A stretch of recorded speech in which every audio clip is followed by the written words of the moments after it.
Salut à toi. Aujourd'hui, je vais t'expliquer comment la résilience peut réellement améliorer ta santé mentale dès aujourd'hui. Commençons sans plus tarder. Avant tout, je me présente. Mon nom est Mathis et je te donne des conseils structurés, réfléchis pour te permettre d'avoir une bonne santé mentale et donc d'être heureux. Allons-y.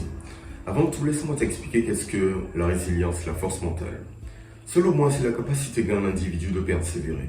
Quand ça va mal dans ton travail, dans ton business, que tu vois que rien ne marche, quand tu es résilient, quand tu as une bonne force mentale, tu persévères, d'accord? Tu as une force qui te pousse à y aller, qui te pousse à avancer et qui te pousse à réussir. C'est ça la résilience selon moi. Un synonyme de résilience, force mentale ou persévérance. Maintenant, quels sont les avantages et les désavantages de la résilience? Du moins, qu'est-ce que tu vas en tirer si tu es résilient et qu'est-ce que tu vas retirer si tu ne l'es pas? Allons-y. Commençons par les désavantages. Imaginons que ça va mal pour toi, d'accord? Tu fais du sport, tu essaies de perdre du poids, mais tu n'y arrives pas du tout. Franchement, c'est très dur pour toi. Eh bien, si tu n'es pas résilient, tu vas te laisser envahir par tes émotions, tu vas être anxieux, stressé, ta santé mentale va décliner, tu vas manquer d'ambition, tu ne vas plus persévérer, tu vas dire oui aux choses faciles, la gratification instantanée, simplement parce que tu n'as pas la vision et tu n'es pas résilient, tu n'es pas persévérant pour voir qu'est-ce qui pourrait se passer derrière cette montagne, ok? Je pense que tu as compris. Donc, manque de résilience, rien de bon pour toi, c'est mauvais. Maintenant, qu'est-ce que tu y gagnes? Et c'est ça qui est intéressant. Tu gagnes tout, ok? Tu gagnes de l'ambition, une meilleure santé mentale, une meilleure gestion de tes émotions parce que tu arrives à voir plus loin, tu avances dans ta vie, tu n'es plus anxieux, tu n'es plus stressé, en tout cas moins qu'avant, et tout ira mieux pour toi. Je pense que si tu regardes cette vidéo, tu sais que la résilience peut réellement t'aider et c'est pour ça qu'on va passer aux étapes pour y arriver. Quelle est la première étape? C'est simplement le fait d'avoir la vision. Retournons à la personne qui veut perdre du poids ou en gagner. Elle dit ça à ses parents, à sa famille, personne ne la croit. Ils lui disent, ok, c'est ce que tu dis, mais on verra ce que tu pourras faire. Dans tous les cas, je ne crois pas trop en tes capacités pour perdre du poids. Sa famille lui dit ça. Si cette personne n'a pas la vision, c'est la première étape avant la vision, si la personne n'a pas la vision, elle ne pourra pas être résiliente et ensuite réussir à persévérer. Première étape avant la vision. Moi, quand j'ai commencé à faire du sport, beaucoup de personnes disaient que je ne pourrais pas y arriver, que je n'aurais jamais eu de muscles. Impossible. Et j'ai persévéré et j'ai eu la vision. Tu dois avoir la capacité de prendre du recul et de voir ce qui va se passer derrière. Qu'est-ce qui pourrait se passer si tu persévères, de voir le résultat final. Et la vision. Et de cette façon, tu pourras avoir la résilience. Sans vision, pas de résilience. Tu dois voir loin pour persévérer, pour avancer dans ta vie. Première étape est la vision. Deuxième étape, gérer tes émotions. En effet, si tu veux être résilient, les émotions ne doivent jamais, j'ai bien dit jamais, prendre de la place dans ta vie. Ok? Du moins, tu dois savoir les contrôler correctement. Parce qu'une personne sans résilience ne sait pas gérer ses émotions. Elle voit que ça se passe mal, elle est en colère, triste, énervée, elle a beaucoup de mal à persévérer, à avancer, elle abandonne. Simplement, écoute-moi bien, parce qu'elle manque de gestion de ses émotions. Donc, apprends à gérer tes émotions, c'est important. Comment faire? Je vais te partager 3 outils. Allons-y.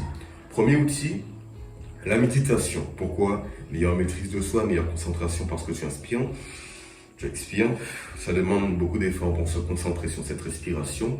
Donc, ça te permet d'avoir plus de maîtrise de toi et de concentration. Ok? Deuxièmement, écoute-moi bien. Comment méditer, excuse-moi? Eh bien, c'est simple. Tu inspires, tu expires. 5 minutes par jour, lentement, fais-le bien, constamment, et tu verras les résultats petit à petit. Deuxième aussi, l'écriture, le journaling. J'en ai énormément parlé, la méditation aussi, mais le journaling, c'est quoi? C'est simplement le fait d'écrire. Écrire sur ta vie, écrire sur tes pensées. Quand ça va mal, tu es en colère, etc., ce que tu pourrais faire, c'est simple. Prendre une feuille de papier, mettre sur papier toutes tes émotions. Ta colère du jour, ta tristesse du jour, ta peur du jour, peu importe ce que c'est. Mais mets tout cela sur papier, c'est le journaling, c'est de l'écriture. Tu vas gérer tes émotions, te détendre. C'est comme si tout ce qui est mauvais dans ton esprit, tu le mets sur papier, tu brûles la feuille, tu n'as plus tes émotions négatives avec toi. Donc, écris, ça va énormément t'aider. Qu'est-ce que je pourrais te dire en plus? Le sport. Pourquoi le sport? Ça te permet de gérer tes émotions, gérer le stress, gérer l'anxiété, ça relâche de la dopamine, ça te rend plus heureux. J'ai fait une vidéo sur le sport, donc je ne vais pas trop m'étendre dessus, mais tu as compris le principe. Donc, deuxième étape, gérer tes émotions, tu sais comment le faire. C'est un processus qui est long, mais dans tous les cas, tu peux y arriver en suivant ces outils. Troisième étape, prendre ses responsabilités. On va parler d'une petite histoire. Quand tu étais en primaire, au collège, ok, et qu'avec ton ami, tu lançais des feuilles de papier dans la classe, on est d'accord. Tout le monde a fait ça, ok, ou que tu trichais. Imaginons que votre maître, votre maîtresse vous attrape et elle demande qui a fait ça. Toi, en tant qu'enfant, tu vas te dire, c'est pas moi qui ai fait ça, c'est Bernard, mon ami. C'est lui, c'est elle, ce n'est pas moi. Tandis que tu étais complice avec cette personne. C'est le fait que tu ne prennes pas tes responsabilités qui te conduit à ce comportement. Le souci est le suivant, c'est qu'il y a beaucoup de personnes qui ont toujours ce comportement dans la vie de tous les jours. Elles ne sont pas en capacité de prendre leurs responsabilités, donc elles rejettent la faute sur leur ami, sur la situation, sur la famille, tandis qu'en réalité, c'est leur faute à elles. Donc ce que tu dois apprendre à faire, c'est prendre tes responsabilités. De cette façon, tu seras résilient parce que tu vas te dire, ok, c'est ma faute, je vais persévérer, je vais y arriver, je prends mes responsabilités comme un homme, comme une femme, j'y arrive. Et puis voilà, c'est exactement ce que tu dois faire. Donc, prendre tes responsabilités. Comment faire? Petit à petit, tu assumes les choses qui t'arrivent. Même quand ce n'est pas 100% de ta faute, tu as toujours ta part de responsabilité. Et le fait de mettre ça dans ta tête, ça te permettra de persévérer, d'être résilient. Maintenant, prochaine étape. Être plus exigeant. Qu'est-ce que j'entends par là? Mettre en place des actions concrètes pour une situation qui se passe mal. Prenons un exemple. Ça s'est mal passé dans ta journée. Ça va mal, on est d'accord. Et tu as fait une connerie. Qu'est-ce que tu pourrais faire à ce moment? Être plus exigeant. Prendre l'action qui s'est mal passée, tu as mal mangé, tu as mal dormi, tu as mal fait ton sport, etc.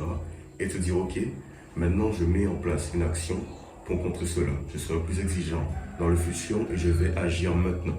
Pas après. Pour être résilient, c'est l'action. Donc sois actif quand tu fais une connerie, sois exigeant avec toi-même et de cette façon, tu verras le résultat pour ta résilience. Quelle est la prochaine étape? C'est simplement le fait de changer ta façon de penser. En effet, tu vas devoir mettre une phrase dans ta tête. C'est simplement le fait que tu te dises que toute chose, c'est pour un temps. Tes addictions, c'est pour un temps. Ta mauvaise santé mentale, c'est pour un temps. Tout ce que tu traverses dans ta vie où tu dois persévérer, être résilient, c'est pour un temps. D'accord? Tu vas y arriver. Tu dois être persévérant. Parce que sans cette mentalité, ta résilience va s'en aller, tu vas abandonner et tu ne pourras pas persévérer dans la difficulté pour améliorer ta force mentale. Donc dis-toi toujours que toute chose, c'est pour un temps.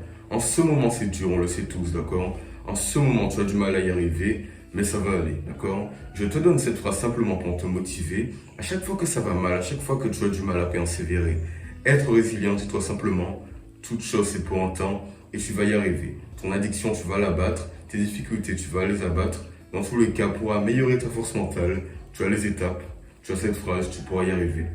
Maintenant, je pense que grâce à la résilience, tu auras une meilleure santé mentale, une meilleure vie, et ça va réellement t'aider. Mais si tu en veux plus, tu as des addictions, une mauvaise santé mentale, tu es stressé de la vie, tu es anxieux au quotidien, tu cherches à avoir une vie saine et heureuse, j'ai mis à ta disposition des vidéos explicatives, des schémas, des illustrations, c'est ma formation en description, d'accord? Sinon, abonne-toi, like, commente, ça fait un plaisir. Garde la pêche, garde le smile, et puis je pense avant tout dit, peace. Ouh.